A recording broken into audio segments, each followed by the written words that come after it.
কিছুদিন ধরে SIR form আমরা সকলেই বিএলওর কাছে জমা দিয়েছি। এইবারে ব্যাপারটা হচ্ছে আমরা কিভাবে চেক করব আমাদের ফর্মটা সঠিক জায়গায় গিয়েছে কিনা।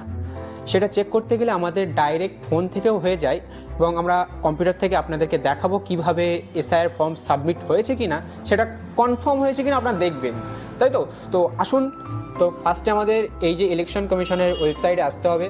এসে আমাদেরকে এখানে এই যে ফিল অ্যানিমেশন ফর্ম, আমি হাত দিয়ে দেখাচ্ছি, এখানে ক্লিক করতে হবে। ক্লিক করার পরে আপনি কোন স্টেটে থাকেন সেটা সিলেক্ট করতে হবে, আপনি কোন রাজ্যে থাকেন সেটা সিলেক্ট করতে হবে। আমরা ওয়েস্ট বেঙ্গল সিলেক্ট করলাম। করার পরে যেই ইপিক নম্বরে আপনারা ফর্মটা ফিল আপ করেছিলেন সেই নম্বরটা এখানে দিতে হবে। যেমন আমি দিচ্ছি একটা নম্বর RXT দিতে হবে, ক্যাপিটাল লেটার দিতে হবে, RXT 2068575 দিয়ে আমরা এখান থেকে সার্চ করব। এখানে দেখাচ্ছে your form has already been submitted, ঠিক আছে। তো এটা সাবমিট হয়ে গেছে।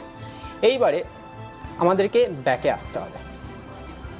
যাদের ফর্ম সাবমিট হয়নি আমরা কিভাবে চেক করব? RXT 1087055 দিয়ে আমরা এখানে সার্চ করলাম।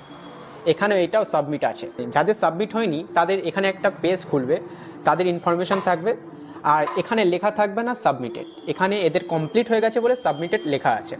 তো থ্যাংক ইউ ফর ওয়াচিং। এমনই ইনফরমেশন ভিডিও পাওয়ার জন্য আমাদের ফেসবুক পেজটাকে ফলো করে নাও।